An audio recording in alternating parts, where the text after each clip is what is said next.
খুব সংক্ষিপ্ত পরিসরে রাসূল সাল্লাল্লাহু আলাইহি ওয়াসাল্লামের জীবনী থেকে আমরা কিছু লাইফ লেসন নিয়ে আসবো। আমরা কি শিখতে পারি রাসূল সাল্লাল্লাহু আলাইহি ওয়াসাল্লামের জীবনী থেকে। প্রথম যেই লেসনটা আমরা উল্লেখ করতে চাই সেটা হচ্ছে রাসূল সাল্লাল্লাহু আলাইহি ওয়াসাল্লাম খুব বড় মনের মানসিকতার অধিকারী ছিলেন, বড় মনের, বড় হৃদয়ের অধিকারী ছিলেন। তিনি সবার জন্য ছিলেন। He use to think beyond the narrow borders. কখনো ন্যারো মাইন্ডেড ছিলেন। উনি সবাইকে অ্যাকোমোডেট করতে চাইতেন। তিনি আলামিন, বিশ্ববাসীর জন্য রহমত। He is for all and his teaching is for all. দ্বিতীয় যে শিক্ষাটা আমরা পাই সেটা হচ্ছে রাসূল সাল্লাল্লাহু আলাইহি ওয়াসাল্লাম সবসময় সংঘবদ্ধ জীবন যাপন করেছেন। আমরা যদি দেখি মক্কাতে সংঘবদ্ধ, মদিনাতে সংঘবদ্ধ, যেখানে তিনি ছিলেন সংঘবদ্ধ ছিলেন। এবং আমরা যেন ইউনাইটেড থাকি, কোরআনের শিক্ষাটা তিনি বারবার বলেছেন, ওয়ালা তাফাররাকু, তোমরা বিচ্ছিন্ন হয়ো না, তোমরা আলাদা হয়ে জীবন যাপন করো না, বরং তোমরা সংঘবদ্ধ জীবন যাপন করো। 3 নম্বর যে শিক্ষাটি আমরা পাই রাসূল সাল্লাল্লাহু আলাইহি ওয়াসাল্লামের জীবনী থেকে সেটা হচ্ছে তিনি পিস লাভার ছিলেন, শান্তিকামী। কখনো সংঘাতে, সহজে বিরোধে জড়াতে চাইতেন না। সবসময় শান্তি প্রতিষ্ঠায় তিনি অগ্রগামী ছিলেন। আমরা যদি দেখি যে কুরাইশদের সাথেও কিন্তু তিনি পিস ট্রিটি করেছেন, শান্তি চুক্তি। সাহাবারা রাজি হচ্ছিলেন না, কিন্তু তিনি করেছেন। মদিনায় এসে তিনি মদিনা চার্টার করেছেন, মদিনা সনদ করেছেন, ইহুদিদের সাথে একসাথে থেকেছেন। কিন্তু মদিনা সনদ ভঙ্গ হয়েছে যখন তারা বিশ্বাসঘাতকতা করেছে। তার মানে তিনি সবসময় শান্তির পক্ষে ছিলেন। তো আমরা যারা নবীজির উম্মত বলে নিজেদেরকে দাবি করি, আমরা যেন সবসময় শান্তিকামী হই, আমরা যেন শান্তির পক্ষে থাকি, এটা আমাদের জন্য শিক্ষা। 4 নম্বর যে শিক্ষাটি আমরা পাই সেটা হচ্ছে he was the flag bearer of justice.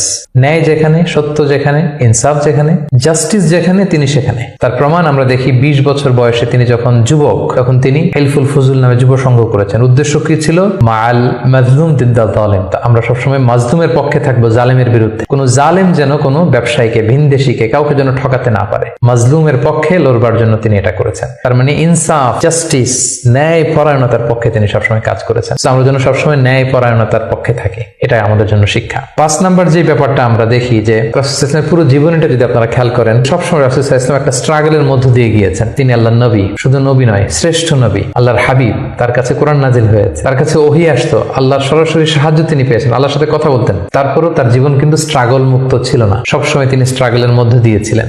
আমরা একটু স্ট্রাগল করলে হতাশ হয়ে পড়ি, একটু বিপদে পড়লে হতাশ হয়ে পড়ি। আমরা যদি রাসূলের জীবনে দেখি তাহলে আমরা বুঝতে পারবো না, হতাশ হওয়া যাবে না, ধৈর্য ধারণ করতে হবে। কারণ struggle is the part of our life. আমার নবী স্ট্রাগল করেছেন, তিনি সংগ্রাম করেছেন। সো সংগ্রাম আমাদের জীবনের অংশ।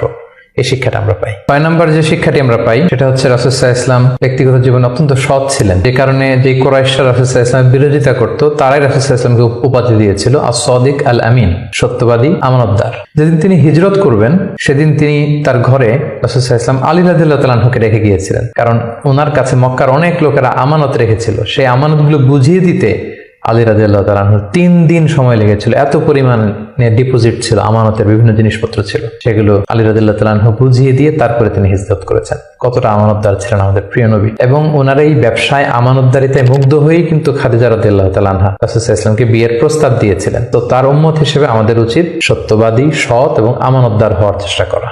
7 নম্বর যে শিক্ষাটি আমরা রাসূল সাল্লাল্লাহু আলাইহি ওয়াসাল্লামের জীবনী থেকে পাই সেটা হচ্ছে রাসূল সাল্লাল্লাহু আলাইহি ওয়াসাল্লামের একটা ফ্রেন্ডলি ইন্টারাকশন ছিল তার ফলোয়ারদের সাথে, good interaction with the followers. আমাদের অনেক লিডারদের মধ্যে একটা বসি ভাব থাকে যে আমি সব জানি, আমার ফলোয়াররা কিছুই জানে না, আমার টিমের লোকেরা কিছুই জানে না। না, রাসূল সাল্লাল্লাহু আলাইহি ওয়াসাল্লাম এটা করতেন না। কারোর কাছ থেকে কোনো ভালো কনসালটেশন, কোনো পরামর্শ আসলে পলিসি মেকিং এ তাদের কথাও তিনি রাখতেন। সুবহানাল্লাহ, এটা একটা গুড লিডারের বৈশিষ্ট্য। 8 নম্বর যে শিক্ষাটা আমরা পাই সেটা হচ্ছে রাসূল সাল্লাল্লাহু আলাইহি ওয়াসাল্লাম হেভিলি ফোকাসড ছিলেন তার মিশনে। সেই যে মক্কায় তিনি তাওহীদের বাণী প্রচার করতে শুরু করেছেন, রিসালাতের বাণী প্রচার করতে শুরু করেছেন, আখিরাতের কথা মানুষকে প্রচার করতে শুরু করেছেন। তার যে দাওয়াতের ফোকাস, এই ফোকাস থেকে কোনো প্রলোভন, কোনো লোভ, কোনো স্ট্রাগল, কোনো বিপদ রাসূল সাল্লাল্লাহু আলাইহি ওয়াসাল্লামকে এক চুল পরিমাণ নাড়াতে পারেনি। আমরা যদি জীবনে সফল হতে চাই আমাদের ফোকাস ঠিক রাখতে হবে। ফোকাস থেকে আমরা নড়ে গেলে কিন্তু আমরা সফলতার দেখা পাবো না।